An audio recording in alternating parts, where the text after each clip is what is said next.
Eguerdion guztioi, hasi aurretikan gogoratzia neurrizak bai, bakoitzak zuen aurkietan eukidozue olako sobretxo bat gel hidroalkolikoakin, distantziak mantentzen saiatuko gara, edo distantziak mantenduko doguz, bale?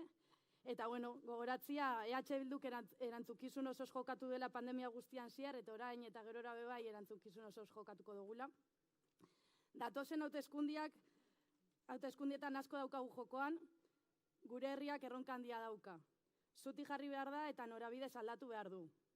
Hori egiteko gaiden bakarra EH Bildu da. Horregatik, bildu behar ditugu ahalik eta indar gehien EH Bilduren inguruan. Gure lehenengo islariak lotura zuzena du mugimendu ekologistarekin. Jaiotzez, Gipuzkoarra badabe, erabat arabartuta dago eta bertatik Euskal Herriko zein munduko basakari handienak konplexurik gabe salatzen ikusi dugu azken aldian, azken urteetan. Hurbildu daia holtzara, Mikel Otero, Arabako zerrendaburua.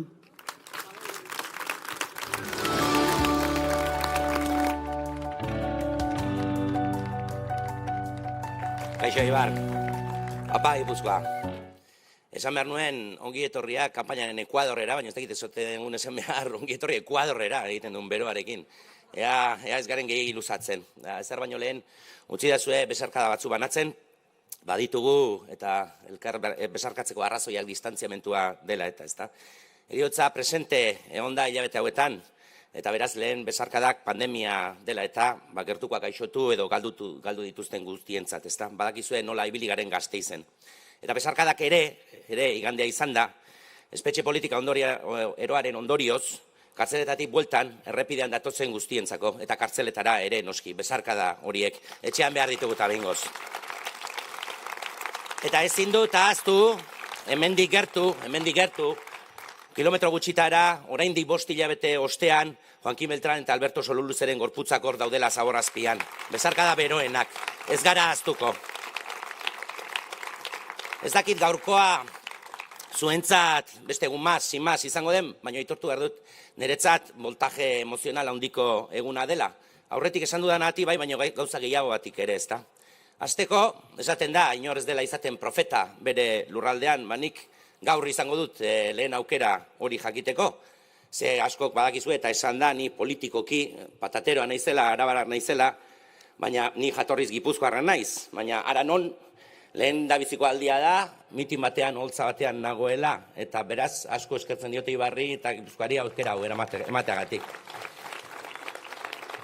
Jarraitzeko, eta gero, Gipuzkoan nik mitin bat bakarrik daukat hauteskunde hauetan, eta utzi dazue bidaideak agurtzen, ez? Iruditzen zaigu delako, beti gogoan izan behar dugula hau, proiektu kolektibo bat dela, gurea proiektu talde lana dela, eta hemen jende asko ari dela lanean, eta horregatik eskerrak eman nahi ditut, Euskal Herria Bildu osatzen duten kide, zale, jarraitzaile, militante guzti, eta gaur bereziki, azken 4 urtetan albo izan dituan Gipuzkoar kideei eskerrak eman nahi dizkiet, ezta? Jarraituko duten noski, baina bai egon diren eta jarraituko ez duten, Pello Urizar, Maider Otamendi, Larraitz Ugarteri egindako lan apartagatik, ezta?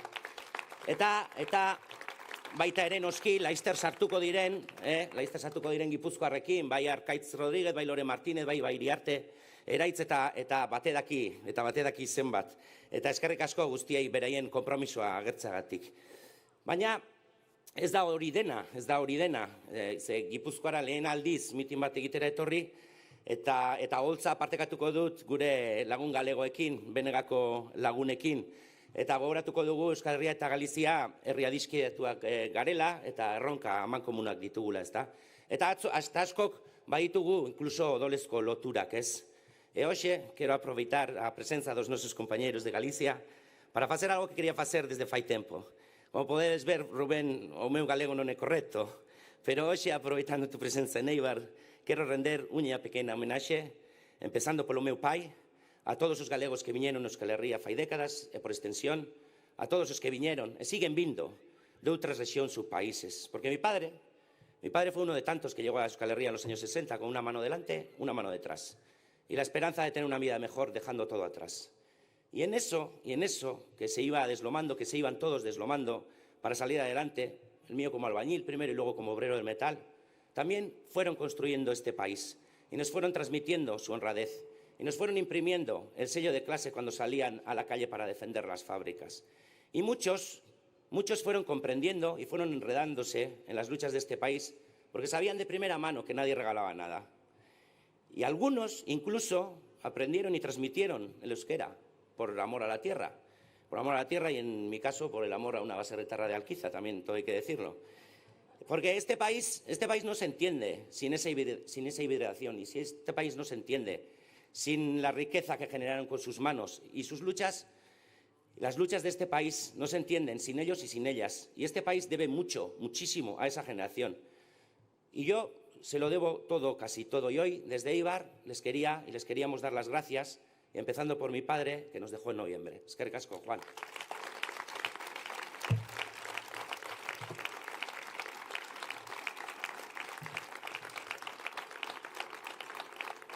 Dena merezi zuten, eta ez zuten merezi belaunaldi horrek aspalditik salatzen gatozen kontuak, ezta? Herri honetan pobrezia, miseriako pentsioi lotua dagoela. Pentsionista asko eta gehienak emakumeak dirusarrerak bermatzeko errentaren menpe egon behar dutela, edo zaintza sistema bereziki nagusien egoitzak ikusi den bezala, zaintza duinaren menpe baino irabazi pribatuen menpe zegoela. Beraz, gaur eta hemen gure konpromisoa belaunaldi horrekiko, pentsio duinak eta zaintza duinak. Are gehiago, arrazoi asko ditugu migratzaileen bizi proiektuak errespetatzeko. Askotan esan bezala, guk ere askotan behar izan dugulako hartatuak izatea eta migratzea. Edo baita ere etorkinak, olatu eta jatorri desberdinetakoak, herri honi ekarpen sekulako egin diotelako, ezta? Edo askotan, gure sistemak duen jarrera harrapakariaren ondorio zuzena direlako.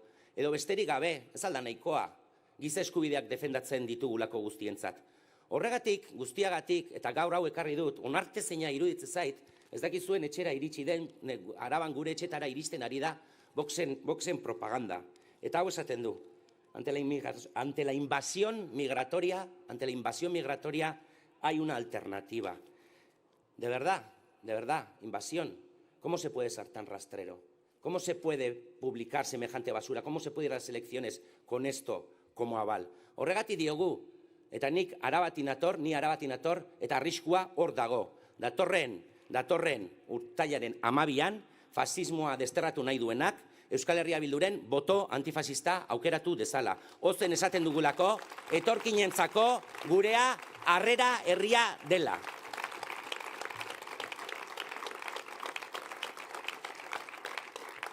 Hilabete gogorrak utzi ditugu atzean pandemiarekin, eta orain, hilabete eta urtezailak etorriko dira, hori badakigu. Herri esfortzu itzela tokatuko zaigu egitea aurrera ateratzeko, eta badakigu jaikiko garela, baina jaiki eta zen horabidetan egiten dugun hori datorren igandean erabakitzen da. Eta pandemiak gure zaurgarritasuna agerian utzi badu ere, gure ustezko oasian, utsuneak, gabeziak, arrakalak, handiak zirela erakutsi dizkigu, baina hala ere aurretik harrigorriak piztuta zeuden. Indikadore askotan, pobrezian, enpleguan, zaintza eta hezkuntza sisteman, gazte prekarietatean, genero arrakalan, klima datuetan, agorturiko eredu baten aurrean geuden dagoeneko. Eta bazegoen oso adibide ona gainera, agorpenaren adibidea, eta ondo ezagutzen duzue, Zaldibarri buruz, ari naiz noski, eta honi buruz pixka bat hitz egiteko beharra sentitzen dut gaur. Otsailaren 6 zen, eta otsailaren 6 Euskal Herriaren historian beltzez seinalatua geratuko da. Ze Alberto eta Joakinekin batera, 100.000 tona zaborrekin batera, zaborkudeak eta sistema osoa, eta horrekin batera, gobernatzeko modu baten kareta ere erori zen maldan bera. Eta sekuentzia ezagutzen duzue, zabortegia erori aurretik, Jaurlaritzaren esku egon behar zuen kontrolek kale egin zuten. Inspekzio emaitza txarrei jaramonik ez zitzaien egin. Zabor jauzia izandakoan, koordinazio faltagatik larrialdietako langileak kutsatu ziren. Sutea piztu eta gero, kutsadura irkarragarria zabaldu zen. Baina dioxinen emaitzak eskuratu aurretik, eta ondo dakizue, zezuek maskarilla erabiltzera ohituta zeundeten, airearen kalitatea ona zela konfirmatua zegoela esan ziguten, gero korrika neurriak hartu behar izanik. Inguru herrietako biztanle guztiengan kriston desasosegua sortuz. Bitartean, gobernukideak desagerturik, aurpegia eman gabe, dena improvisazioa, Arriola, Eibartar ilustrea ezkutuketan, Urkullu 6 egunetan azaldu gabe hondamendi pertsonal eta ekologikoaren aurrean, eta tarte horretan, Zaldibar aipatu ere egin gabe eta gogoratu zitzaioenean, gainera kazetariekin eta mundu guztiarekin azarretzen. Bere aurpegi ilunena erakutsiz, prentsari, herriari eta batez ere familiei. Eta hilabetea pasa dira, baina ez da garbitu inondik inora erantzukizun politikoa, eta ez dituzte akatsak onartu. Eta bitartean, Arriolak berak, lotsa gutxirekin, nuestra actuación no ha tenido tacha, esan digu, tela marinera. Eta beste eskuarekin, Azkoitian beste zabortegi pribatu bat irekitzen edo saiatzen. Eta Zubietan, erraustegia inauguratzen martxan jartzen. Hori bai, uztailaren 9 amaitzen zen, guk eskatutako txostenak entregatzeko epea. Eta nonbait, ez omen dute denborarik guri txosten horiek erakusteko. Atzerapena eskatu dute. Zergatik, Arriola jauna, zergatik, zure buruaz gain informazioa eskutatzen diguzu. Eta zenbat zikinkeri dago oraindik ezkutatzeko. Hemen, ardura eta empatia erakutsi duzuenak, ardura, Eibarko, Ermuko, Elgetako, Mallabiko, Zaldibarko eta inguruko biztanleak izan zarete. Zaldibar argituren inguruan, Zaldibar argitu oiukatuz. Mobilizazioen bidez egia eskatuz atzo bezala. Eta horregatik eskerrak eman egizkitzuet, zuek egindako lanagatik. Eta ez gara geldituko Zaldibar argitu arte. Alberto eta Joakin argitu arte. Erantzukizunak garbitu arte. Orain anabasa konpondu gabe dago, gorpuak berreskuratu gabe eta luzaro doa, baina uste dut ordua dela, ez da, ondorio batzuk ateratzeko. Zaldibarren, jeltzaleen eta peseren ereduaren porrota ikusi dugu. Kudeak eta gaitasun eza. Ez zen egon behar beste kontrolik, ez zen larrialdi egoera ondo kudeatu, ez zen familiekin edo inguruko biztanleekin begirunerik izan. Eta agian okerrena, arduradun nagusiek ez zuten aurpegia eman eta ez dira erantzunkizun politikoak garbitu. Zaldibarrek erakutsi digu, gure bizitzaren funtsesko kontuak ezin ditugula irabazi pribatuen eskuetan utzi. Eta finean, Zaldibarrek erakutsi digu, Urkulluk erakutsi du, ez dagoela prest egoera zailak behar bezala kudeatzeko. Hori erakutsi du. Zaldibar ha mostrado el fracaso de la gestión, del modelo de gestión del PNV y de los socialistas, porque fallaron los controles, la gestión inicial, la gestión de la información, la atención a familiares y vecinos. Y tal vez lo peor, los principales responsables políticos no dieron la cara ni se han depurado responsabilidades políticas. Y Zaldibar nos ha enseñado que las cuestiones esenciales no pueden quedar en manos del lucro privado. Y en definitiva, en Zaldibar, Urkullu ha dejado patente que no está preparado para gestionar una situación complicada con garantías en este país. Horrenbeste defendatzen duten eredu publiko pribatua zer den hor ere ondo ikusi dugu. Parte pribatuak irabaziak bilatzen ditu, kosta ala kosta. Parte publikoak badu bere funtzioa. Lehendabizi alfombra jarri.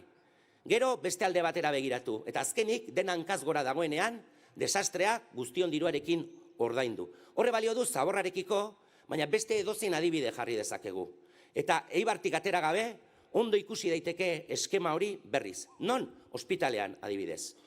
Beharrei begira baino, interes alderdikoiengatik egin zen ospitala, baina zementua, egin zen zementuaren partea, eraikuntza, zerbitzuak hobetu gabe. Eta hirugarren planta, hutsik. Zer gertatu da pandemiaren ostean?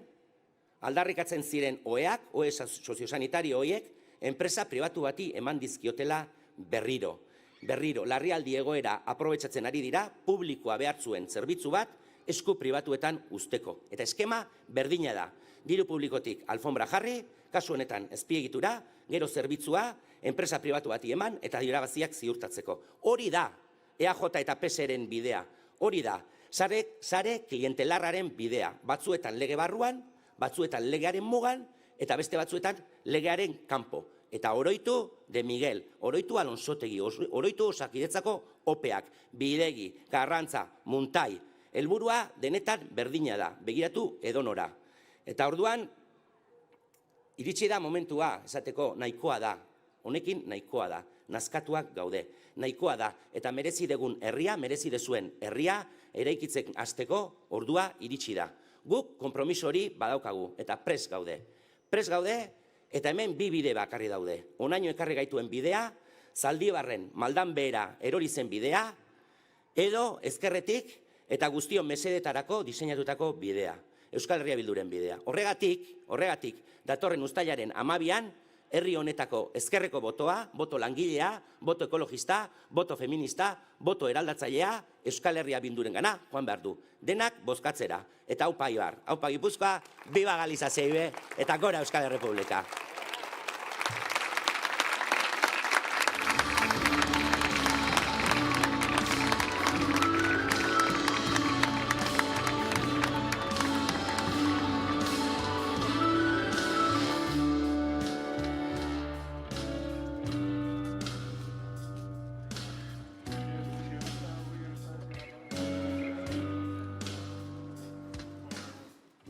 Dakizuen bezala, uztailaren 12an ez gara hautesontziekin hitzordua daukagun bakarrak, orain Errepublikako Alesiako gurekideak ere gogora dira lanean Galizian, hain beharrezkoa den aldaketaren alde eurak bai, eta gurekin gaur Benegako Ruben Zela, ordan etorri da.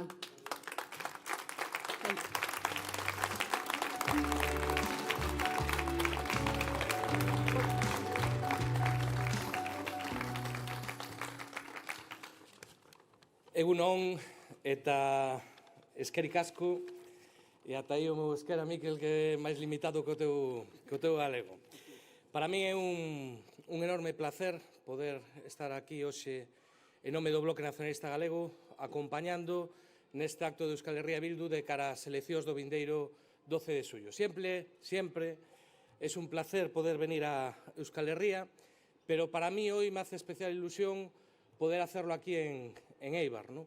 Como comentaba antes Miquel, fueron cientos de personas que, como su padre, vinieron desde diferentes puntos de Galicia, precisamente aquí a Eibar, a buscar el trabajo y la prosperidad que se le negaba en su propia tierra.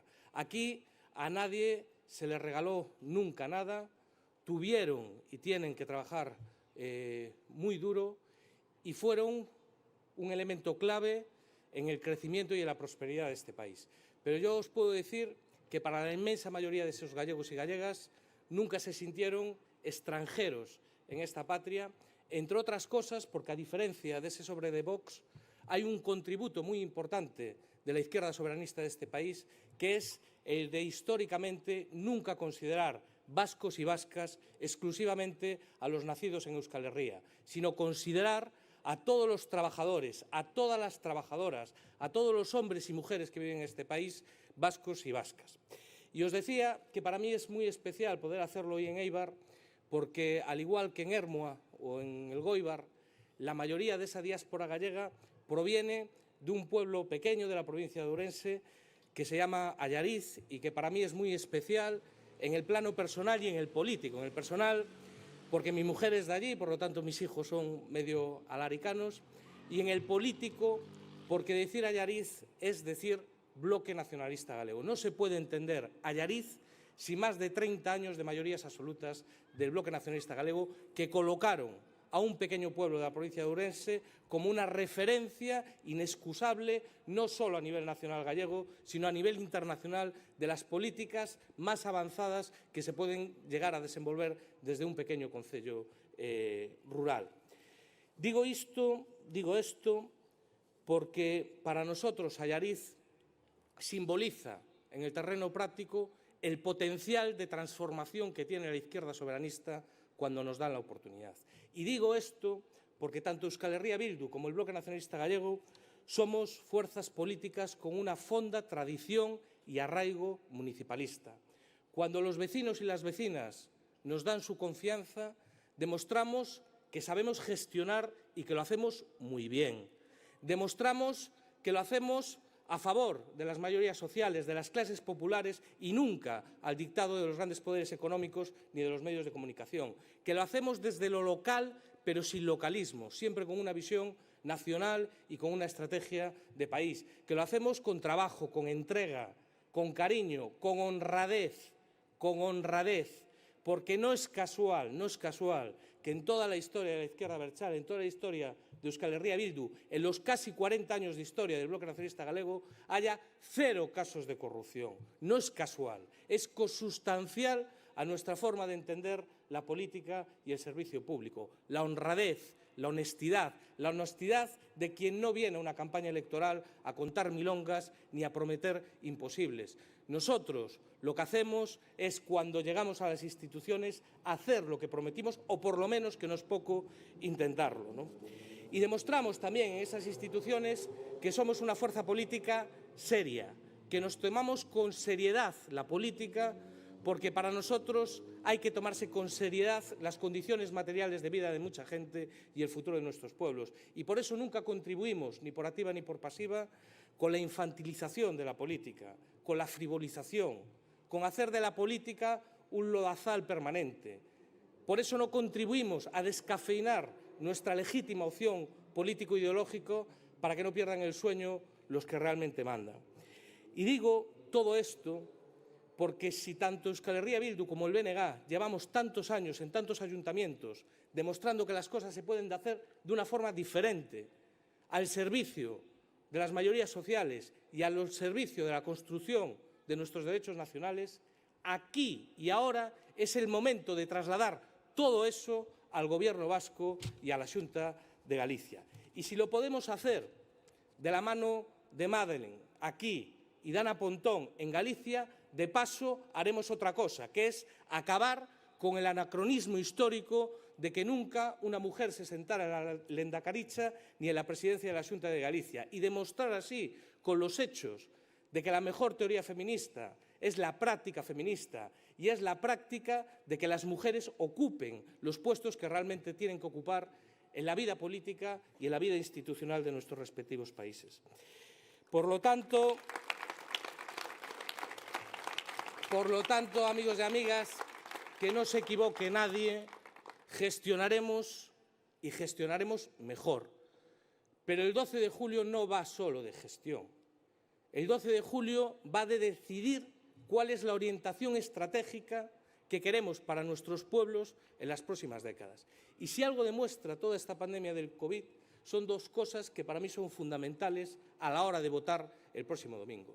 La primera es que todos los dogmas neoliberales, todo con lo que nos vinieron machacando cansinamente todos estos años y que se demostró que no son la solución en el pasado, lo serán mucho menos para los retos y las situaciones que vamos a vivir en el corto y en el medio plazo. ¿Dónde están ahora, me pregunto yo, todos aquellos, supongo que aquí pasaría igual, desde luego en Galicia sí, que nos decían que éramos del Paleolítico superior porque defendíamos la nacionalización de determinadas empresas y determinados sectores estratégicos de nuestra economía? ¿Dónde están ahora cuando hasta Angela Merkel está nacionalizando empresas?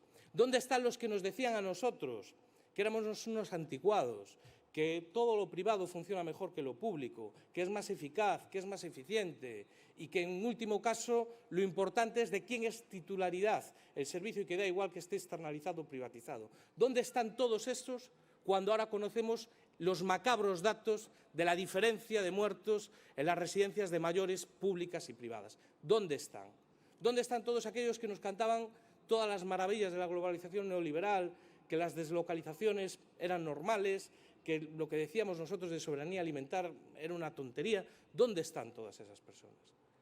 Y la otra gran lección que tenemos que tener en cuenta a la hora de votar el domingo, desde mi punto de vista, tiene que ver que cuando hay pueblos, como el pueblo vasco, el pueblo gallego, que no somos soberanos y no tenemos instrumentos, herramientas de Estado para poder dirigir nuestro propio futuro, otros deciden por nosotros.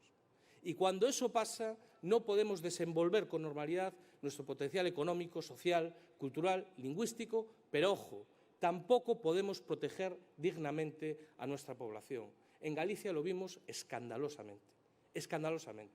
Hoy es más evidente que nunca que la autonomía del País Vasco y muchísimo más la autonomía gallega, porque en el plano real es muy inferior, no son la solución.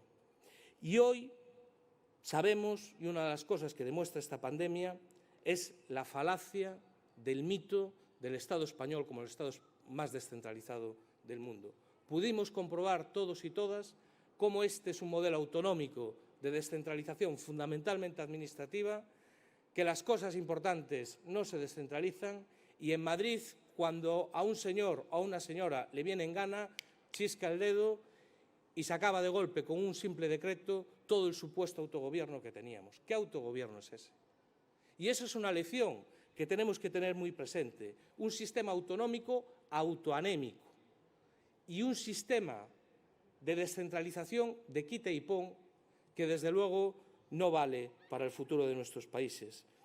Nosotros sabemos que cuando recentralizaban lo hacían a sabiendas de que no era la solución, de que no iba a solucionar ningún problema y que, por el contrario, iba a provocar muchos problemas de ineficacia y ineficiencia, como pudimos ver. Por lo tanto, y ya por acortar, porque veo aquí un sol de justicia y aquí un esfuerzo estoico, simplemente deciros que por todo eso, el 12 de julio, es muy importante que pongamos al frente de nuestros gobiernos a gente que crea en lo público, a gente que crea que no hay que dejar a los mercados campar libremente y a gente que crea en el derecho a decidir del pueblo vasco, en el derecho a decidir del pueblo gallego. Por todo eso, muchísima suerte, de verdad, de todo corazón, en las elecciones y saber, Arnaldo, que este domingo estaremos con un televisor mirando nuestros resultados, que esperemos que sean muy buenos, pero en otro televisor estaremos viendo los vuestros,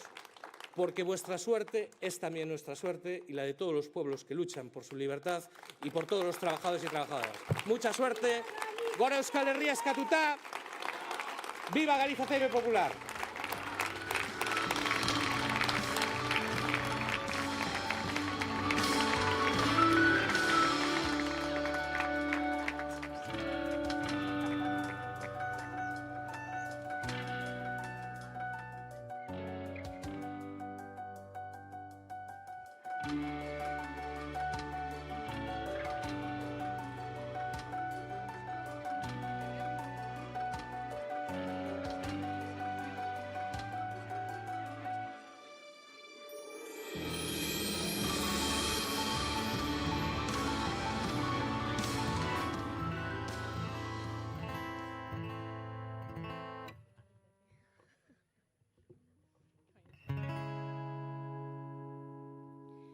Mendian, larrartian, aurkitzen da loretxo bat. Aurrian, umetxo bat, loretxoari begira. Loreak esan nahi dio, umetxo azkan azazu. Jaio naiz libre izateko, ta ez loturik egoteko. Umetxoak ikusirik, lorea ezin bizirik. Arantzak heldu nahi dizkio, bizi berri bat eman, orduan izango baitu.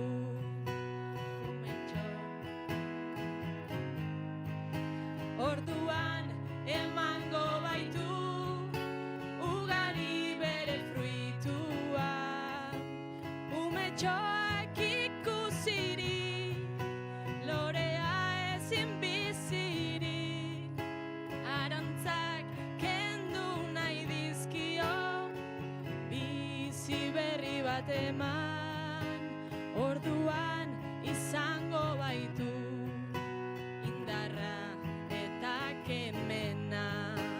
Orduan emango baitu, ugari bere fruitua.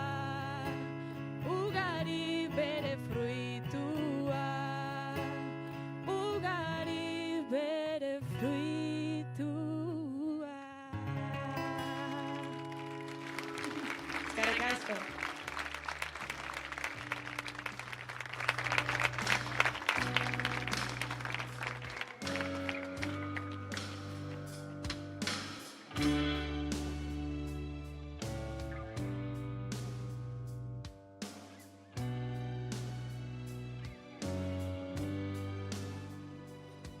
Bueno, urrengo islaria aski ezaguna da nontzako, ez naiz luzatuko beraz.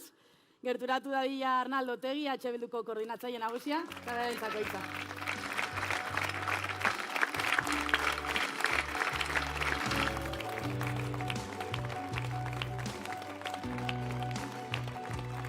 Eguardion, Eibar.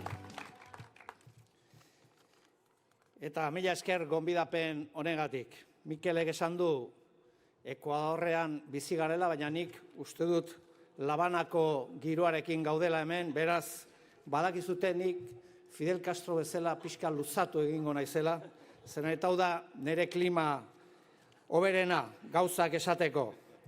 Lehenik eta behin esan, hemen historia pertsonalak komentatu izan dira, eta nik badut lotura handia Eibarrekin. Eibarren jaio nintzen, Elgoibartarra izanez ere, baina familia asko eukidut Eibarren, batzuk hemen badira. Ni sozialista hitza Eibarren ikasi nun. Nere tiok, garai harretan, nere osabak, Osaba Ramonek, Osaba Valentinek, alderdi sozialistako kideak ziren eta UGTko kideak ziren. Eta gauza bat esango dizuet, biak euskaldunak ziren, eta ez nien tio Valentini bederen sekulan entzun erderaz hitz egiten. Euskalduna eta sozialista zen. Zer esan nahi dut horrekin? Guk tradizio bati jarraitzen diogula Euskal Herria Bildun. Eta tradizio hori, tradizio anitza da.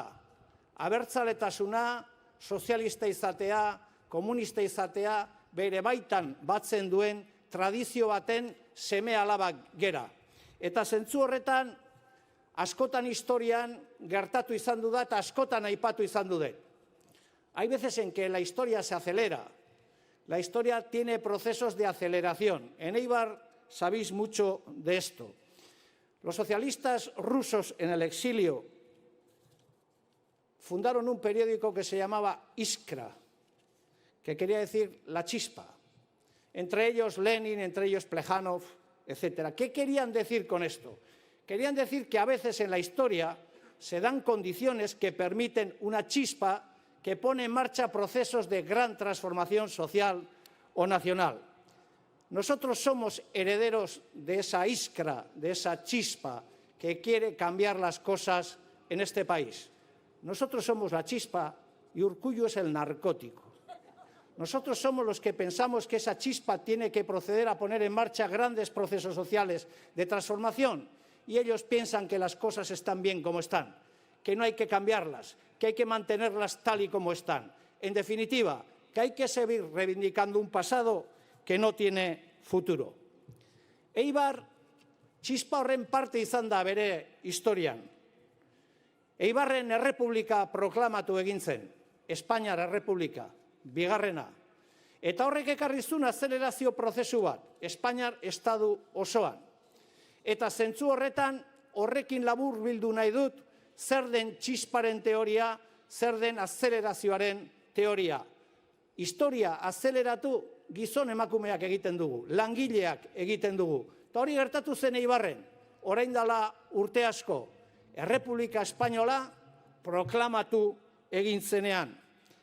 Baina gauza bat gogoratu nahi dizuet, ez dakit aukera izan dezuten proklamazio hori egin ondoren Eibarko udalak eginiko akta. En el acta en el que Eibar se adhiere a la República, a la Segunda República, hay una cosa muy interesante, y es que se insta al cuartel de la Guardia Civil de Eibar a mantener a sus efectivos dentro para evitar provocaciones y para evitar que se den malos entendidos. ¿Os suena esto de algo? ¿Os suena esto de algo? Pues quiero aprovechar la ocasión para volverlo a decir.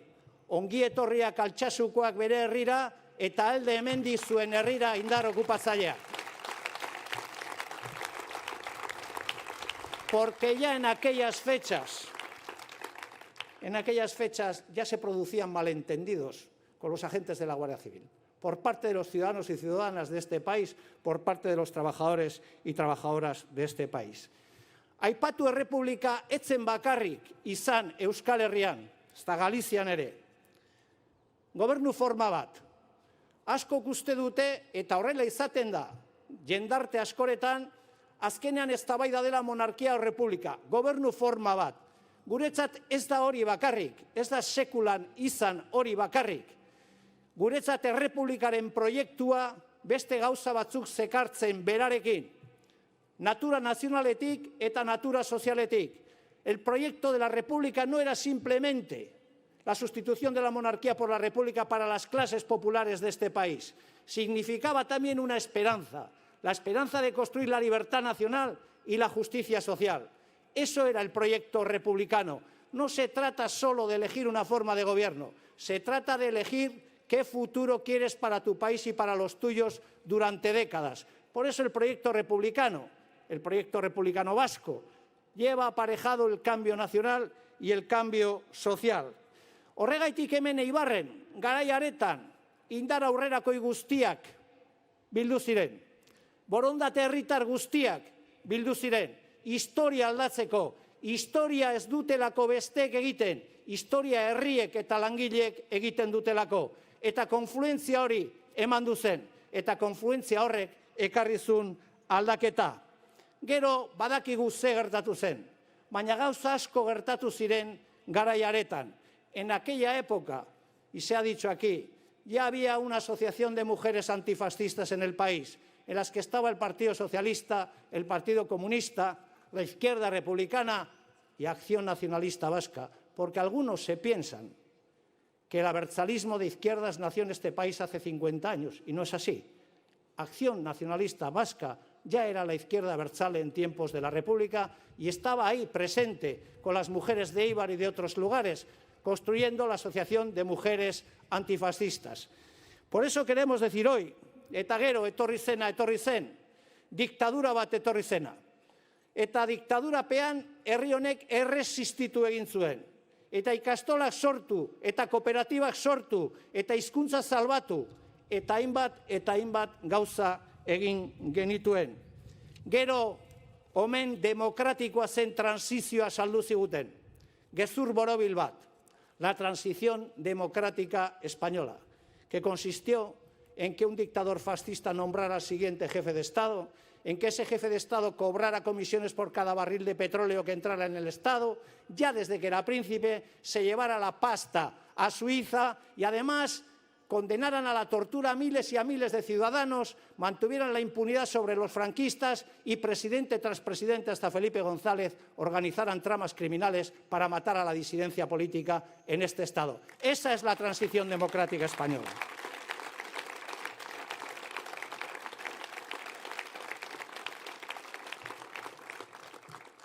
Hitz azkenez eukitzea arazo badu, eta da gauza asko ja esan direla.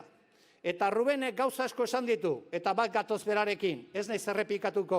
Pandemiak irakaspen asko utzi dizkio herri honi, ikasi nahi baldin badu. Bata, berak esan du, estadu bat ez baldin bagera, beste batzuk erabakitzen dute gugaitik. Bigarrena, ez ikusiak diren sektore sozialak dira mundua mobitzen dutenak. Etxeko langileak, supermerkatuetan dauden langileak, osakidetzan dauden langileak, garraiolariak, el mundo lo mueven las mujeres y los hombres trabajadores, aquí y en todo el planeta. Y esos sectores invisibles son los que tienen que encontrar en Euskal Herria Bildu la voz de los sin voz.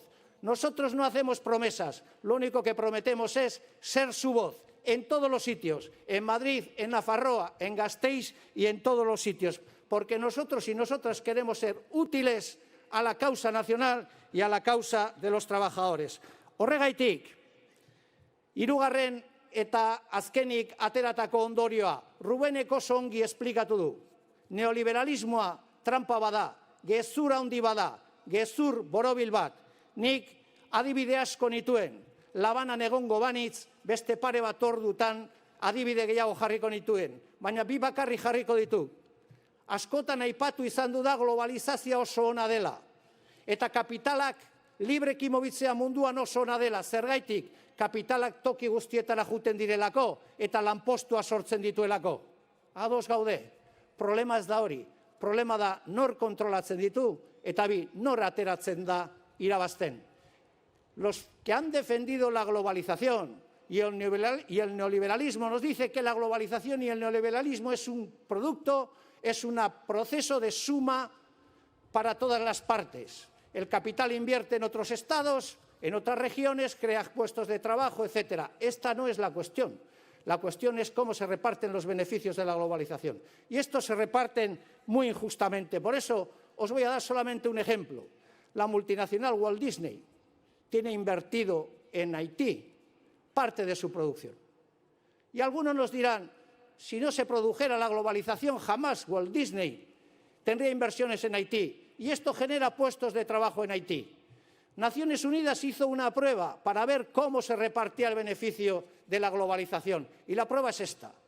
Vamos a comparar el sueldo de la trabajadora que menos gana en Walt Disney en Haití, en Puerto Príncipe, en donde la Walt Disney no paga impuestos, y su director general. Y la prueba es concluyente. ¿Sabéis cuánto necesitaría esa trabajadora en Haití para ganar lo que su director general gana en un día? 110 años. Esa es la globalización y esa es la política neoliberal y el orden económico que defienden algunos, incluido algunos en este país. Os voy a dar otro ejemplo que todavía es más sangrante, todavía más sangrante. Hay mucha gente en el planeta que muere porque no tiene acceso al agua potable. Fijaros bien, yo a veces digo en bromas que si a nuestros abuelos les hubiesen dicho y a nuestras abuelas que 80 años después íbamos a pagar por el agua y que además iba a estar embotellada, hubiesen pensado que estamos locos y locas. Igual lo estamos, ciertamente. Pero el agua potable la falta de agua potable produce miles de muertos al día en el planeta. Contribuir a que todo el planeta tenga acceso al agua potable cuesta mucho dinero al año, 12.000 millones de dólares. Naciones Unidas hizo una comparación entre las necesidades básicas como esta y las necesidades superfluas de las sociedades occidentales. 12.000 millones al año, mucho dinero, es el que nos gastamos los europeos comiendo helados todos los veranos. Este es el orden económico que algunos quieren legar a las futuras generaciones. Gu ez gaude horrekin ados. Y lo decimos alto y claro, como ha dicho Rubén. Nosotros y nosotras no nos escondemos, no hacemos promesas, tomamos compromisos. No se puede construir un mundo justo, ni un mundo sostenible, ni un mundo donde la riqueza se pueda distribuir, ni un mundo que respete el medio ambiente, si no se cambia radicalmente el modelo de producción y el modelo de consumo y de reparto de la riqueza. No se puede, sencillamente, no se puede. Eta horretan radikalak izan nahi gera. Ez dugu jendea engainatu nahi. Ero aldatzen dugu hori radikalki, ero imposiblea da beste gauza bat egitea. Horregaitik, orain, hauteskundeak daude. Por cierto, gu nazio proiektu bat aldarrikatzen dugu. Sekulako emaitzak eduki ditu ezker independentismoak Lapurdi, Baxe Nafarroa eta Siberoan. Urruñan, Ziburun, eta hainbat tokitan. Nork esaten du ezin dela. Nor pentsaziteken orain dela 30 urte Ziburun alkatea ezkerreko eta abertzale izango zela. Hori ere lotu dugu eta lortu dugu. Horrek lana eskatu du, sakrifizioa, konpromisoa. Baina ez dago gauza politagorik munduan, gure belaunaldi berriei mundu hobeago bat ustea baino. Ni pandemia zenean, hainbat eta hainbat guraso ikusten ditun, oso kezkatuak bere seme alabaingatik. Ez zirelako ateratzen kalera. Eta ongi dago, kezka hori ukitzea. Eta orain, zein da kezka? Ze mundu utziko diegu ume hoiei? Hori da kezka orain, zer utziko diegu? Hau ezin daiteke utzi. Hau beraientzat etorkizunik gabeko mundu bada. Eta beraz, hori ere agerian utzi nahi dugu. Ahora hay dos opciones. Una que mira al pasado y otra que mira al futuro. Hay un gobierno ni abertzale ni socialista, que se va a repartir el botín si le dan las cuentas, que se va a repartir consejerías, se va a repartir secretarias, ordenadores, etcétera. ¿Para qué? Para hacer exactamente lo mismo. Un gobierno en el que el PSOE va a decir que ata al PNV para que no cometa aventuras soberanistas y un gobierno en el que PNV va a aplicar cómodamente recortes, con la aquiescencia del Partido Socialista. Esto es lo que nos ofrecen, volver atrás, porque ni abertzales ni socialistas ni saben, ni pueden, ni quieren entender que no se pueden plantear las mismas respuestas cuando han cambiado las preguntas fundamentales. Esta es una opción y ya han anunciado lo que quieren hacer, ya lo están haciendo. Recortes, más recortes. Lo decía el otro día el lehendakari Urkullu en una revista económica. Bajar impuestos a los ricos. Todavía tiene por responderme desde hace por lo menos 2 años a una pregunta que insistentemente hago y que nadie me contesta. En estos 3 territorios, la política fiscal, en su proyecto primero, planteaba la subida del impuesto de sociedades y el impuesto de sociedades no se subió porque el señor Galán, presidente de Iberdrola, dijo que si eso se hacía se llevaba su sede social a Madrid. Y aquí quien pone el modelo de política fiscal no es el Parlamento ni son los ciudadanos, es Iberdrola y su representante máximo. Y eso no lo podemos tolerar, porque eso no es democrático. El señor Galán, si quiere hacer políticas fiscales, que se presente a las elecciones. Eta bigarren aukera bat badago. Euskal Herria Bildu, gero eta jende gehiago ikusten du erreferentzia bezala. Anitzagoak gera, sektore gero eta gehiago datoz Euskal Herria Bildura. Datozen egunetan ikusiko dugu, sektore berri horiek Euskal Herria Bildurekin bat egiten dutela. Beraiek ez dute botoa eskatzen. PNVek eta PSOEk ez dute boto bat eskatzen, zuen konplizidadea eskatzen dute. Zaldibar izkutatzeko, konsulta herritarra ez dutela egin izkutatzeko eta politika neoliberalak egiteko. Guk botoa eskatzen dugu zuen laguntza eskatzeko. Zuek proiektu berri bat eraikitzen laguntzeko. Hori da ezberdintasuna. Algunos quieren un voto cómplice para poder seguir haciendo lo mismo, para seguir insistiendo en las viejas recetas, para incumplir todas y cada una de sus promesas. Estos señores no tienen credibilidad, no tienen palabra. Su credibilidad está enterrada en Zaldívar, está enterrada en la consulta que prometieron y no hicieron, está enterrada en la Comisión de Autogobierno, está enterrada en los nuevos recortes que nos han anunciado. Horregatik esaten dugu, Euskal Herria Bildu indartu egingo da hauteskunde hauetan, eta indartu egin behar da. Gero eta gehiago gera, baina botoa konzentratu egin behar da. Solo hay una opción que puede disputar desde la izquierda estas elecciones y se llama Euskal Herria Bildu. Y todos los votos abertzales, progresistas, de izquierda, independentistas de este país, se tienen que concentrar en Euskal Herria Bildu. Porque si se concentran en Euskal Herria Bildu, igual alguno se lleva una sorpresa a la noche electoral. Y por eso, dei bat egiten diogu, sektore guztiei, boto utila manejatzeko, boto utila ezkerretik, independentismotik, abertzaletasunetik, Euskal Herria Bildu da. Horregatik esaten dugu, partidua dagola, nola ez, eta partidua bukaeraraino eramango dugula.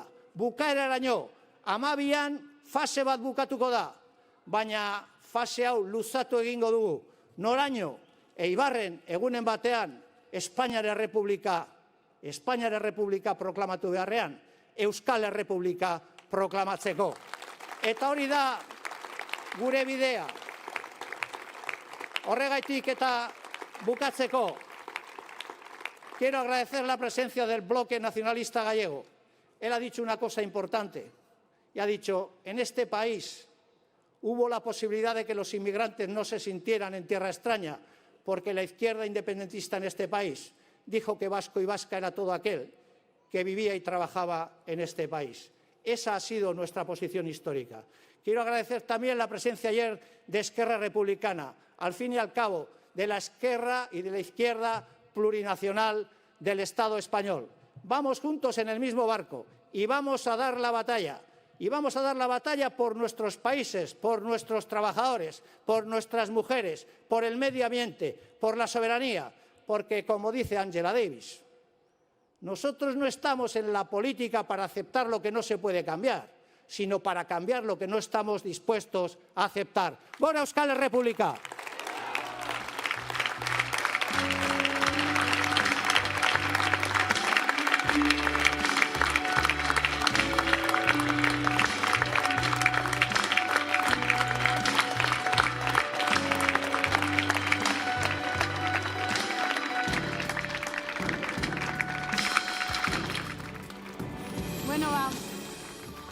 Amaitzeko eskerrak ematea gerturatu zareten guztioi, eskerrak ematea bai etxetik, kaletik, ondartzatik edo menditik estremin bidez jarraitu zuenoi.